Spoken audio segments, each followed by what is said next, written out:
Hello guys, welcome back sa aming bahay. Kung bago ka pa lang sa aming channel. Hello guys, welcome back sa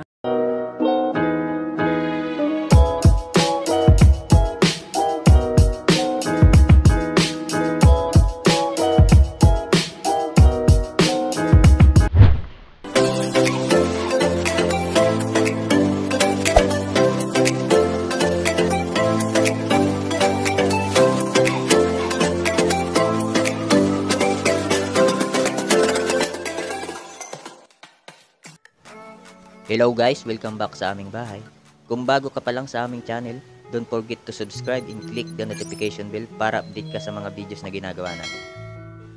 So if you need more videos, just follow me my Facebook and my TikTok account. Guys, ang ituturo namin sa inyo is elevator effects. So first, kailangan nating mag-shoot ng video, kagaya nito. So kung nakapag-shoot na tayo, tara, start na tayo. First, click natin yung KineMaster. Add media, aspect ratio 9.16. Then hanapin natin yung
sa taas.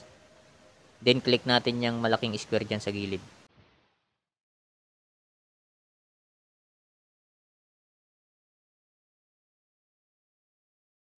So drag natin siya sa umpisa. Then click natin yung media. Hanapin natin yung kinapture and save natin na wala tayo sa screen. Bali, i-add natin siya dyan sa media. So, after na ma-add natin siya sa media, click uli natin yung original media natin. Then, click natin yung duplicate as a layer. Then, i-click uli natin siya. Then, delete. Bali guys, ang magiging main video natin is yung kinapture and save natin na wala tayo sa screen. So, drag lang natin siya papuntang kanan. Next is hold natin yung ating layer na dinuplicate. Bali, dadrag natin siya papuntang kaliwa. So, pantay lang natin siya dyan. So, next is yung second layer natin na in-erase natin ang background. Dadrag naman natin siya papuntang kaliwa hanggang dun sa kulay violet na mark natin.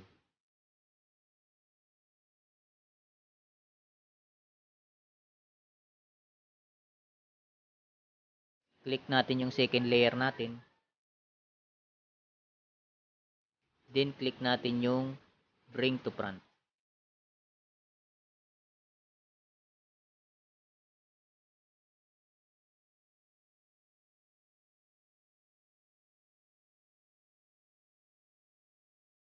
Next is, click natin yung media sa taas para i-cut and trim natin. Click lang natin yung gunting, then trim to right. So, same process yung last layer. Cut din natin siya, trim to right din.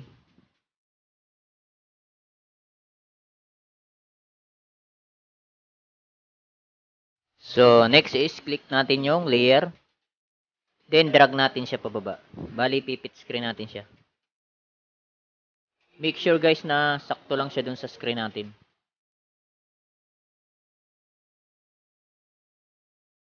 Punta na tayo sa animation.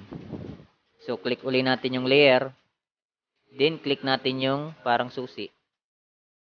Then, drag natin siya pakaliwa.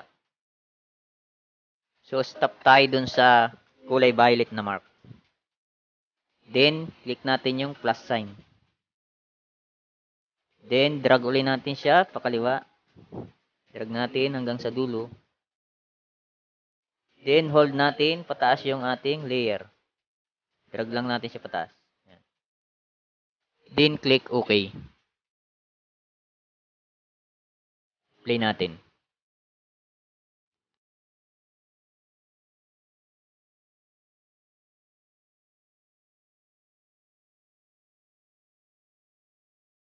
Guys, kailangan natin siyang i-align, sumablay ng konti.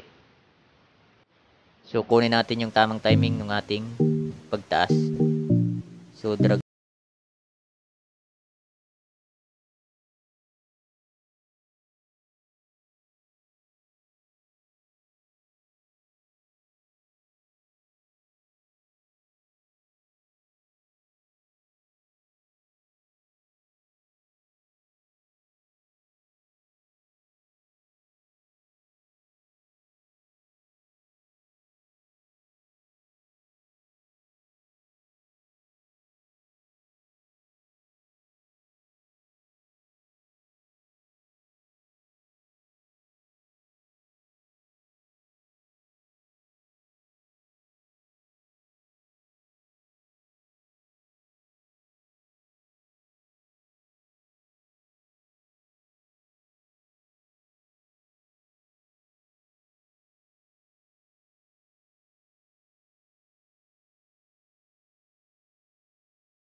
layer, din media.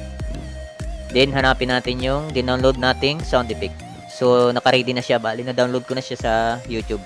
So, ang extension niya sa dulo is elevator button sound effect. Bali, ganun lang guys ang isi-search nyo para ma-download nyo siya sa YouTube. Click natin yung extract audio. Doon na siya. Then, delete tayo.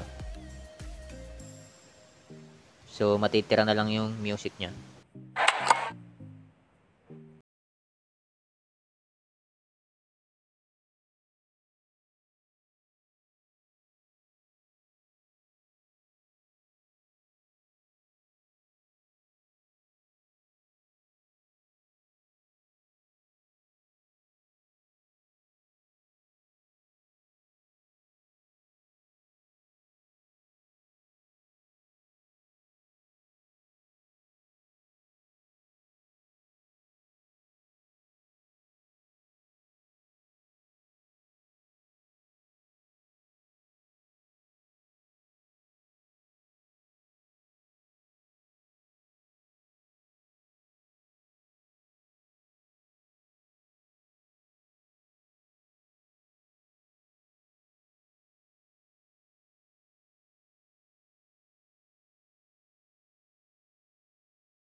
So, okay na siya. Kung hindi tayo satisfied dun sa sounds, guys, pwede natin siyang i-pull volume. Yan, click lang natin siya dyan.